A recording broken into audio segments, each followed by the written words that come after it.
So what's up because and कैसे हो तुम सब। आई होप कि तुम लोग बहुत ही अच्छे हो। और आज के इस वीडियो में हम थोड़ा बहुत बात करेंगे अबाउट आवर मैनेजमेंट। उनके जो डिसीजंस है उनको लेकर हम थोड़ा बहुत चर्चा करने वाले हैं, क्योंकि बहुत सारे र्यूमर्स आ रहे हैं भाई। एंड वो र्यूमर्स सुन के मेरा तो भाई भेजा गर्म हो चुका है। बट एनीवेज भाई, तुम लोगों को अगर पता नहीं है कि क्या चल रहा है क्या नहीं, भाई वीडियो को एंड तक जरूर से देखना, तुम्हें भी पता चल जाएगा। एंड में अपना ओपिनियन भी शेयर करना। बट एनीवेज भाई, पूरा सीजन हम अपने मैनेजमेंट को गाली देते हुए आ रहे हैं, लेकिन आज अभी इस वीडियो की स्टार्टिंग में ही भाई गाली देना सही नहीं है भाई। पहले थोड़ा सा स्टेज बिल्डअप कर लेते, थोड़ा बहुत प्रशंसा कर लेते, उसके बाद भाई गाली हम भर भर के देंगे। बट एनीवेज भाई, सबसे पहले जो अच्छी न्यूज मैं तुम लोगों को बताना चाहूंगा, दैट इज भाई दाऊद उपमेकानो का कॉन्ट्रैक्ट एक्सटेंशन भाई। 2030 तक ये बंदे को हमने सील कर दिया है। और इतने टाइम से हमारा मैनेजमेंट जो उससे एक ऑटोग्राफ मांग रहा था, उस ऑटोग्राफ के लिए जो इंक चाहिए था वो इंक खत्म हो गई थी। लेकिन फाइनली भाई उपमेकानो को एक नया पेन मिल चुका है, उसी से उसने कॉन्ट्रैक्ट एक्सटेंशन कर लिया है, वो ऑटोग्राफ उसने साइन कर लिया है। तो ये देखो, थोड़ा बहुत खुशी की न्यूज तो है, क्योंकि भाई हमने एक अच्छा डिफेंडर को भाई 2030 तक भाई सिक्योर कर लिया। अब तुम लोगों में से बहुत लोग काउंटर कर सकते हो कि भाई मैं कैसे खुश हूँ, क्योंकि मैंने ही भाई बोला था कि हमें नहीं करना चाहिए। एंड भाई उसके जो डिमांड्स है भाई उसको भाई इग्नोर करना चाहिए, भाई पॉज कर देना चाहिए। बिल्कुल सही भाई, मैंने ही बोला था। लेकिन भाई हमें तब तक ये नहीं पता था कि क्या ये डिमांड्स उपमेकानो के हैं या फिर उपमेकानो के एजेंट्स के हैं। तो ये थोड़ा बहुत कंफ्यूजन थी। हमें सबको लगा था कि यार ये सारे जो डिमांड्स है ये सब उपमेकानो मांग रहे हैं। बट अल्टीमेटली हमें रियलाइज हुआ कि ये सब कुछ उपमेकानो खुद नहीं भाई उसके एजेंट्स मांग रहे थे। एंड उसके एजेंट चाहता था कि भाई थोड़ा बेटर कॉन्ट्रैक्ट और थोड़ा बेटर और कुछ डिमांड्स भाई उपमेकानो को मिले। दैट्स द थिंग भाई, दैट्स द रियलिटी भाई। बट अल्टीमेटली भाई हम सबको भाई मतलब ये चीजें समझ में आ चुकी है। एंड आई एम हैप्पी कि उपमेकानो ने एक्सटेंड कर लिया है भाई। उपमेकानो के लिए मैं खुश हूँ। लेकिन फक ऑफ सिसोको भाई, अगर तुम्हें सिसोको नहीं पता तो वो हरामी था उपमेकानो का एजेंट, इसीलिए कब बोला। अब देखो, उपमेकानो का एग्जैक्ट कॉन्ट्रैक्ट डिटेल्स तो हमें पता नहीं है और ना ही हमें पता चलेगा, लेकिन इतना तो हम एज्यूम कर सकते हैं कि हाँ, रिलीज क्लॉज डेफिनेटली है एंड एक हेक्टिक साइनिंग फीस भी है। एंड थोड़ा बहुत पैसा तो भाई वो मतलब अच्छा खासा वेज वगैरह वो ले रहा है। बट एनीवेज भाई, ये एक्सटेंशन एक विन है या फिर लन है ये तो हमें पता नहीं चलेगा। ये तो भाई अपकमिंग 2-3 सालों में ही पता चलेगा। बट वो हमारा मेन फोकस नहीं है भाई। हमारा मेन फोकस ये होना चाहिए कि हमारा मैनेजमेंट ना एक बहुत ही शानदार काम किया है। Hats off to Max Sable, hats off to भाई क्रिस्टोफ फेनॉट, क्योंकि इन लोगों ने इतना बढ़िया तरीके से हमारा जो कोर टीम है भाई उनको एक अच्छे तरीके से एक्सटेंशन की तरफ भाई लेके गया है, एक अच्छा दिशा की तरफ लेके गई है। दिस इज एक्चुअली गुड भाई, क्योंकि हमारा कोर एकदम सॉलिड है। अगर इधर से एक प्लेयर निकलता है तो दूसरा प्लेयर आ जाएगा। मतलब हमें ज्यादा कुछ चेंजेस करने की कोई जरूरत नहीं है। हम इधर से सिर्फ और सिर्फ डेवलपमेंट कर सकते हैं, सिर्फ और सिर्फ इंक्रीज कर सकते हैं टीम का हाल। बट बाकी भाई हमारा जो कोर एकदम भाई सॉलिड हो चुका है 2030 तक या फिर 2029 तक तुम कह सकते हो।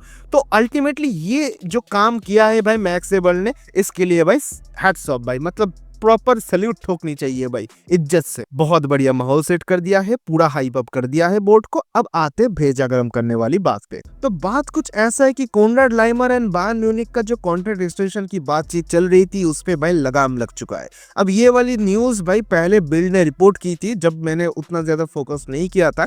बट अभी भाई बहुत सारे ट्रस्टेड सोर्स से पता चल रहा है, वो सिमिलर चीजें ही रिपोर्ट आ रही है, सामने आ रही है। अब मुझे लग रहा है कि भाई नहीं भाई, कुछ तो दाल में काला है।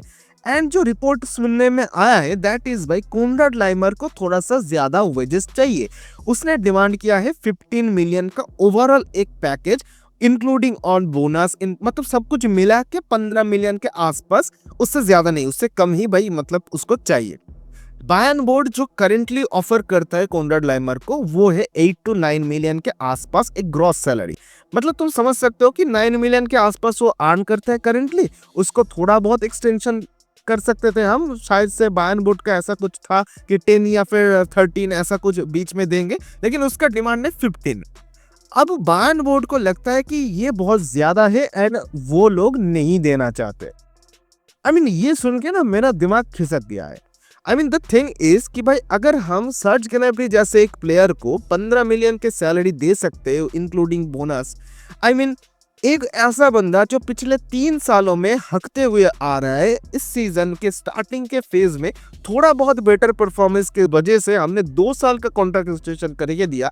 और जब भाई ये एक बंदा कोनराड लाइमर पिछले इतने सालों से फ्री एजेंट ऐसे आके भाई उधर से भाई तब से परफॉर्मेंस डिलीवर करते हुए जा रहा है इन एनी पोजीशन जहां पे तुम उसको खिलाओ, कोई एक्सक्यूज नहीं है, कुछ भी नहीं है, सिर्फ परफॉर्मेंस है, उसको देने में हमें फट रही है। आई मीन ये कैसी मतलब लॉजिक है, मतलब मेरे समझ से तो बाहर है। आई मीन सर्ज गनब्री को हम 15 मिलियन सैलरी का एक कॉन्ट्रैक्ट देने के लिए तैयार है, वो भी इतने मतलब इतना खराब परफॉर्मेंस के साथ साथ, लेकिन हम कोनराड लाइमर जो इतना कंसिस्टेंट है भाई उसको हम देने के लिए तैयार नहीं है। हमारे लिए बहुत ज्यादा हो रहा है।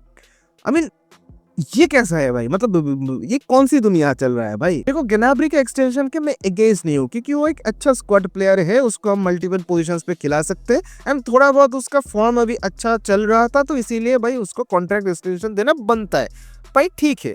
लेकिन वो मेरे हिसाब से बनना चाहिए था 1 साल के लिए एंड वो भी हेवी परफॉर्मेंस बोनस पे। अब चलो ठीक है, तुमने कर दिया, 2 साल का कर दिया, तुमने 15 मिलियन सैलरी भी दे दिया, सब कुछ ज्यादा दे दिया। अब जब एक इतना कंसिस्टेंट प्लेयर आपको आपसे वो सेम वेजेस मांग रहा है, आप बोल रहे हो कि तुम्हें घंटा मिलेगा, तो ये कैसा चीज है भाई, ये कैसा नाइंसाफी है। तो डेफिनेटली मैं जो हर बार बोलता रहता हूँ ना कि भाई जर्मन भाषने से जर्मन भाषने, मैं इसीलिए बोलता रहता हूँ। तुम लोगों को शायद से याद होगा कि इसके पहले जब एरिक डायर को कॉन्ट्रैक्ट एक्सटेंशन चाहिए था, उसने भाई 2 साल का कॉन्ट्रैक्ट एक्सटेंशन डिमांड किया था, बट अल्टीमेटली हमारे बोर्ड ने बोला था कि नहीं, हम सिर्फ और सिर्फ 1 साल का ही एक्सटेंशन देंगे। मतलब एरिक डायर जैसा एक प्लेयर जिसने लिटरली लास्ट सीजन पे हमारी गांड बचाई है, उसको भी हमने कॉन्ट्रैक्ट एक्सटेंशन नहीं दिया जस्ट बिकॉज कि वो उसका एज ज्यादा है। तो ये वाला सेम फॉर्मूला सर्ज गनाब्री पे क्यों नहीं अप्लाई होता है? क्योंकि वो जर्मन है, वो लोग जर्मन नहीं है।